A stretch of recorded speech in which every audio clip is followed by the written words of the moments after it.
அனைவருக்கும் வணக்கம். விருச்சிக ராசிக்காரர்கள் உலகின் எந்த மூலையில் இருந்தாலும் தமிழ் புத்தாண்டில் 2024-25 விருச்சிக ராசிக்காரர்களுக்கு புதையல் யோகம் நிறைந்த ஒரு ஆண்டாக அமைவதற்கான அதிர்ஷ்ட யோக வாய்ப்புகள் எந்தெந்த விஷயங்களில் நிரம்பி இருக்கின்றன என்று ஆராய்ந்து பார்க்கும் போது, ராசியின் அதிபதியான செவ்வாய்க்கு நட்பு கிரகமாக இருக்கக்கூடிய முழு சுப கிரகமான குரு 6 சப்தமஸ்தானமாகிய 7 நுழைகிறார். எனவே எதிர்பார்ப்புகள் அனைத்தும் பூர்த்தியாகும்.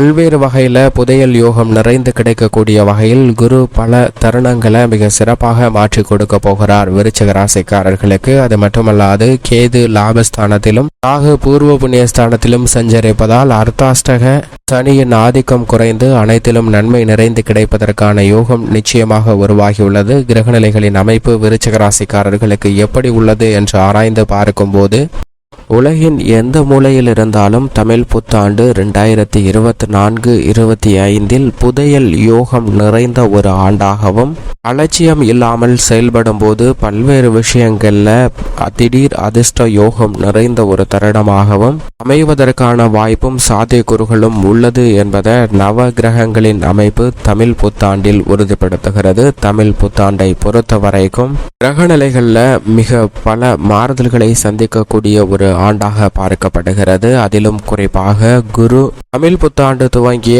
18ஆம் தேதியிலிருந்து மிக வலுவாக ரிஷபராசிக்குள் சுக்கிரனின் ஆட்சி வீடான ரிஷபராசிக்குள் நுழைகிறாருங்க.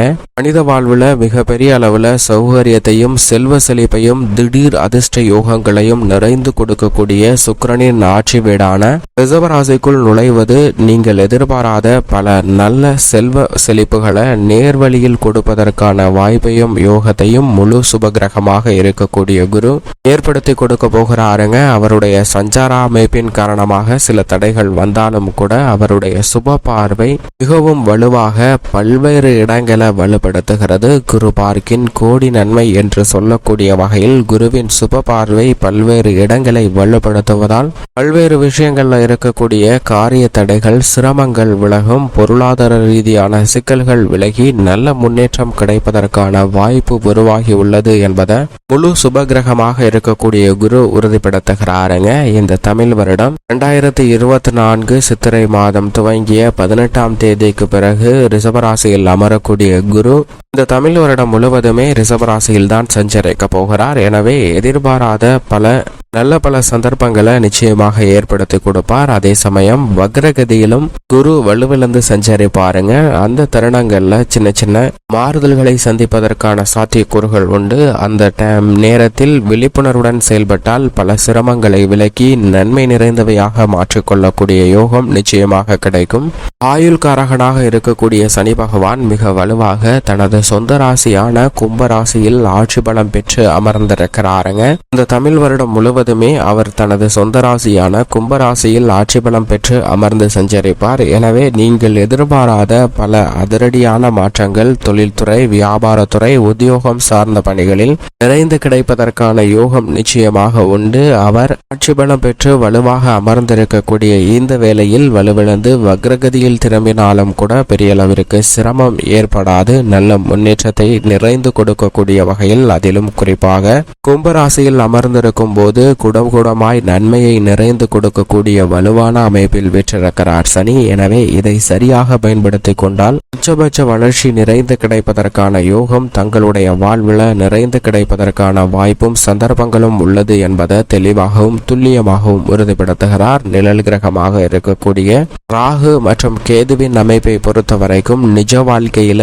மிகப்பெரிய தாக்கத்தை ஏற்படுத்தி கொடுக்கக்கூடிய சக்தி வாய்ந்த கிரகங்களாக பார்க்கப்படுகின்றன. இந்த 2 கிரக நிலைகளுமே இந்த வருடம் முழுவதுமே தங்களுடைய சஞ்சார அமைப்பில் எந்த விதமான மாறுதலையும் செய்யவில்லை. ஏனென்றால் ராகு குருவுக்கு ஆட்சி வீடாக இருக்கக்கூடிய மீன ராசியிலும், கேது புதனின் ஆட்சி வீடு மற்றும் உச்ச வீடாக இருக்கக்கூடிய கன்னிராசியிலும் அமர்ந்திருக்கிறாருங்க. ராகு கேது தங்களுக்கு சமபலம் பொருந்திய 2 கிரகநிலைகளின் வீட்டில் அமர்ந்திருப்பது என்பது பல்வேறு வகையில ஏற்படக்கூடிய சிரமங்கள் நிச்சயமாக விலகும். அது மட்டுமல்லாது தமிழ் வருடம் துவங்கிய சில மாதங்களிலேயே தங்களுடைய சஞ்சார தூரத்தில் பாதிக்கு மேல் ராகு மற்றும் கேது கடக்கக்கூடிய ஒரு தருணமாக அமைவதால் ராகு மற்றும் கேதுவின் வீரியத்தன்மை என்பது குறைகிறது. எனவே ராகு கேதுவால் சிக்கல் ஏற்பட்டிருந்தால் அவை நிச்சயமாக இனி குறைவதற்கான யோகம் இந்த தமிழ் வருடம் முழுவதுமே நிறைந்து கிடைக்கப் போகிறது. ஏனென்றால் இந்த தமிழ் வருடத்தில் ராகு கேது பெயர்ச்சி இல்லை, இந்த வருடத்திற்கு பிறகு ராகு கேதுவின் பயிற்சியானது நடைபெறுகிறது. எனவே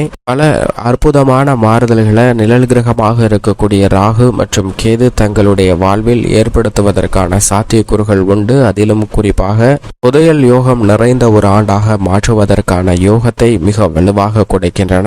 ஏனென்றால் சனி ஆட்சி பலமும் சுக்கிரனின் வீட்டில் குருவும் இருப்பது மிக அற்புதமான ஒரு அமைப்பாக பார்க்கப்படுகிறது. அது மட்டுமல்லாது இந்த வருடம் துவங்கும் போது உச்சத்தில் சூரியன், சுக்கிரன் மற்றும் சந்திரன் என 3 கிரக நிலைகள் உச்சம் பெற்று வலுவாக சஞ்சரிக்கக்கூடிய ஒரு ஆண்டாக பார்க்கப்படுகிறது. வருடத்தின் துவக்கத்தில் 3 கிரக நிலைகள் உச்சம் பெற்று சஞ்சரிப்பதால் இந்த நன்மை வருடம் முழுவதும் நீண்டு கிடைப்பதற்கான யோகம் உண்டு. சந்திரனை பொறுத்த வரைக்கும் வருடத்தின் துவக்கத்தில் உச்சம் பெற்றிருந்தாலும் அதற்கு பிறகு 12 இடங்களிலும் மாறி மாறி சஞ்சரிக்கிறார். சில நேரங்களில் நன்மை அதீதமாகவும் சில நேரங்களில் சிக்கல் அதீதமாக சந்திப்பதற்கான சூழல் உண்டு என்பதை சந்திரனின் அமைப்பு தெளிவாக உறுதிப்படுத்துகிறது. பொதுவாக இந்த வருடத்தில் சந்திரன் அஷ்டமத்தில் சஞ்சரிக்கும் போது மட்டும் அதீத கவனத்துடன் இருங்க. தேவையில்லாத வாக்குவாதங்கள் மற்றும் தேவையில்லாத செயல்களில் ஈடுபட வேண்டாங்க. மிக முக்கியமாக நல்ல காரியங்களை ஈடுபடும் போது சந்திராஷ்டம தினங்கள்ல அவற்றை செயல்படுத்த முயற்சி செய்ய வேண்டாம். சந்திரன் அஷ்டமத்தை தவிர மற்ற தருணங்கள்ல பல நன்மை நிறைந்து கொடுக்கக்கூடிய ஒரு வலுவான அமைப்பில் தான் நிச்சயமாக சஞ்சரிப்பார் இந்த வருடம் முழுவதும். மேலும் செவ்வாயின் அமைப்பை பொறுத்த வரைக்கும் மிக வலுவாக பல்வேறு இடங்கள்ல மாறி சஞ்சரிக்க போகிறாருங்க. மங்களக்காரகன், பூமிக்காரகன் என்று சொல்லக்கூடிய செவ்வாயினுடைய அமைப்பை ஆராய்ந்து பார்த்தால் இந்த வருடத்தில் செவ்வாயின் உச்சம் என்பது இல்லை. இருந்தாலும் கூட அவருடைய சஞ்சார அமைப்பு பல்வேறு வகையில நன்மையை ஏற்படுத்தி கொடுக்கக்கூடிய ஒரு அமைப்பாக தான் பார்க்கப்படுகிறது. எனவே திட்டமிட்டபடி புதிதாக வீடு, நிலம், வாகனம், ஆடை ஆபரண சேர்க்கை, மங்களகரமான பல சுப நிகழ்வுகள் போன்றவை அதீதமாக கிடைப்பதற்கான அதிர்ஷ்ட யோக வாய்ப்புகள் இந்த தருணத்தில் மிகவும் அபரிவிதமாக உண்டு. பெரும்பாலும் இந்த வருடத்தின் முற்பகுதியில் சுக்கிர மங்கள யோகம் நிறைந்து கிடைக்கக்கூடிய வாய்ப்பு இல்லை. இருந்தாலும் பிற்பகுதியில் அதீதமாக கிடைப்பதற்கான யோகம் உருவாகி உள்ளதால் பல்வேறு விதமான நிகழ்வுகள்ல நல்லதொரு மாற்றம் உண்டு. குரு மங்கள யோகம், குரு சுக்கிர யோகம் என பல யோகங்களும் இந்த தருணத்தில் நிறைந்து கிடைக்கிறது. சுக்கிரன் மிக வலுவாக உச்சம் பெற்ற துவக்கத்தில் சஞ்சரித்தாலும் 12 இடங்களிலும் மாறி மாறி சஞ்சரிக்க போகிறார். எனவே திடீர் அதிர்ஷ்ட யோக வாய்ப்புகள் நிச்சயமாக காத்திருக்கிறது. புதிய வாய்ப்புகள் நிறைந்து கிடைக்கக்கூடிய ஒரு வருடமாக இந்த தமிழ் புத்தாண்டு அமைகிறது. புதன் இந்த தமிழ் வருடம் துவங்கிய முதல் 3 நாளிலே வக்ர நிவர்த்தி பெற்று வலுப்பெறுகிறார். எனவே அதற்கு பிறகு சுபத்துவ பாதையில் வலுவாக சஞ்சரிக்க போகிறார். வித்யாகாரகராக இருக்கக்கூடிய புதன் சுபத்துவ பாதையில் திரும்பியிருப்பது திட்டமிடக்கூடிய காரியங்கள் அனைத்திலும் வெற்றி நிறைந்து கிடைக்கும். முதலும் முடிவுமாக இருக்கக்கூடிய சூரியன் துவக்கத்தில் உச்சம் பெற்றும் பிறகு 12 இடங்களிலும் மாறி மாறி சஞ்சரிக்கக்கூடிய இந்த வேளையில் சூரியன் சாதகமற்ற இருக்கக்கூடிய தருணங்கள்ல சற்று கவனம் தேவை. அலட்சியத்துடன் செயல்பட்டால் உடல்நல ஆரோக்கிய தொல்லைகளையும் அலைச்சல்களையும் தேவையில்லாத விரயங்களையும் சந்திப்பதற்கான சூழல் உண்டு.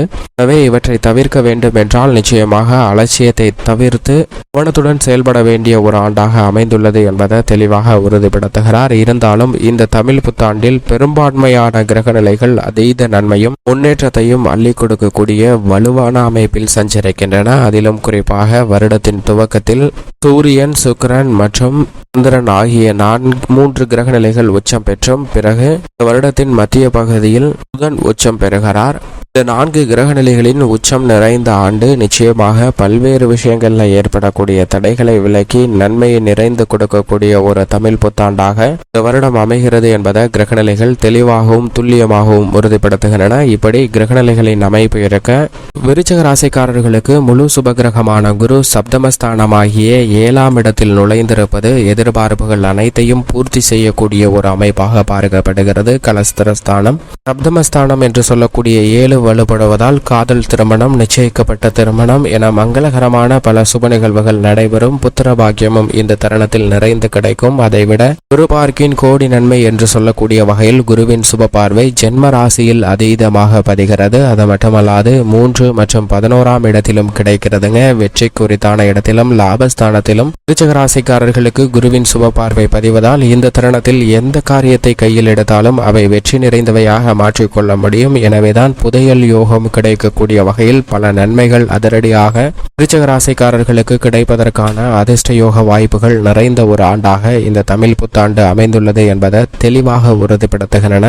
இது மட்டுமல்லாது தொழில்துறை வியாபாரத்துறையில் சனி அர்த்தாஷ்டக ஸ்தானத்தில் அமர்ந்திருந்தாலும் கூட குரு லாபஸ்தானத்தை தனது சுப பார்வையால் வலுப்படுத்தக்கூடிய வேளையில் கேதுவும் லாபஸ்தானத்தில் நிறைந்த பலத்துடன் சஞ்சரிப்பதால் தொழில்துறை வியாபாரத்துறையில் அபரிவிதமான லாபமும் முன்னேற்றமும் வளர்ச்சியும் நிறைந்து கிடைப்பதற்கான யோகம் உண்டு. மத்திய மாநில அரசின் சலுகைகள் உட்பட பல விஷயங்கள்ல நிறைந்த நன்மையையும் அதிர்ஷ்டத்தையும் யோகத்தையும் மிகவும் அபரிவிதமாக பெறுவதற்கான யோகம் நிச்சயமாக விருச்சிக ராசிக்காரர்களுக்கு கிடைக்கிறது. உத்தியோக ரீதியாகவும் அலைச்சலோ சிரமங்கள் வெகுவளவில் குறையும். புதிய வேலை வாய்ப்பு, வெளிநாட்டு வேலை வாய்ப்பு, அடுத்தடுத்து நீங்கள் எதிர்பார்க்கக்கூடிய உத்தியோக ரீதியான சலுகைகளும் நிறைந்து கிடைக்குங்க. ஊதிய உயர்வு, பதவி உயர்வு உட்பட பல நன்மைகள் மிக சிறப்பாக அமைவதற்கான யோகம் உண்டு. ராசியின் அதிபதியான செவ்வாய் இந்த வருடம் முழுவதுமே மிக சிறப்பாக சஞ்சரிக்க போகிறார். வருடத்தின் துவக்கத்தில் 4, 5, 6, 7, 8, 9 என பல இடங்களில் அமர்ந்து சஞ்சரிக்கக்கூடிய செவ்வாயின் அமைப்பு மங்களகரமான பல்வேறு வகையான சுப நிகழ்வுகளை இல்லத்தில் நடத்துவதற்கான யோகத்தை உருவாக்கி கொடுக்கிறது. தடையோ தாமதமோ இல்லாமல் அனைத்திலும்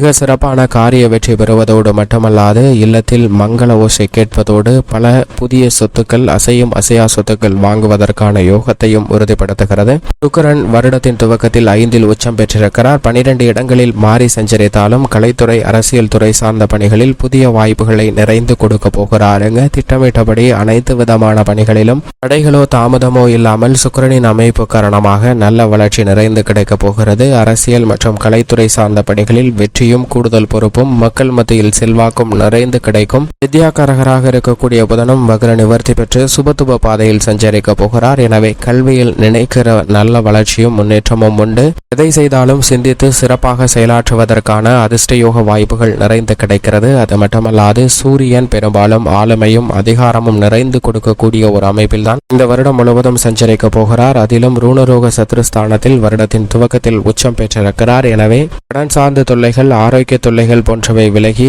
நல்ல வாழ்வில் முன்னேற்றமும் சுபிச்சமும் நிறைந்து கிடைப்பதற்கான அதிர்ஷ்ட யோக வாய்ப்புகள் நிறைந்த ஒரு தருணமாக மாறியுள்ளது என்பதை சூரியன் தெளிவாகவும் துல்லியமாகவும் உறுதிப்படுத்துகிறாருங்க. சந்திரன் மிக வலுவாக இந்த வருடம் முழுவதுமே பல்வேறு இடங்களை வலுப்படுத்துகிறார். சந்திரனின் அமைப்பு காரணமாக திட்டமிட்ட பணிகள் அனைத்திலும் மிக பெரிய அளவில் காரிய வெற்றி நிறைந்து கிடைக்கும். சந்திரன் அஷ்டமத்தில் சஞ்சரிக்கும் போது மட்டும் சற்று விழிப்புணர்வுடன் இருங்க. மற்ற தருணங்கள் மிக சிறப்பாக அமையும் என்பதை தெளிவாக உறுதிப்படுத்துகிறார். மேலும் சாதகமாக மாற்றிக்கொள்ள நிச்சயமாக விருச்சிக ராசிக்காரர்கள் வாரத்தில் ஏதேனும் ஒரு நாள் விரதம் இருந்து அருகாமையில் உள்ள ஆலயம் சென்று தீபமேற்றி வழிபாடு செய்யுங்கள். தங்களுடைய வாழ்வில் ஏற்படக்கூடிய சிரமங்கள் விலகி புதையல் யோகம் நிறைந்த ஒரு ஆண்டாக இந்த தமிழ் புத்தாண்டு அமையும் என்பதில் சந்தேகமே வேண்டாம் விருச்சிக ராசிக்காரர்களுக்கு.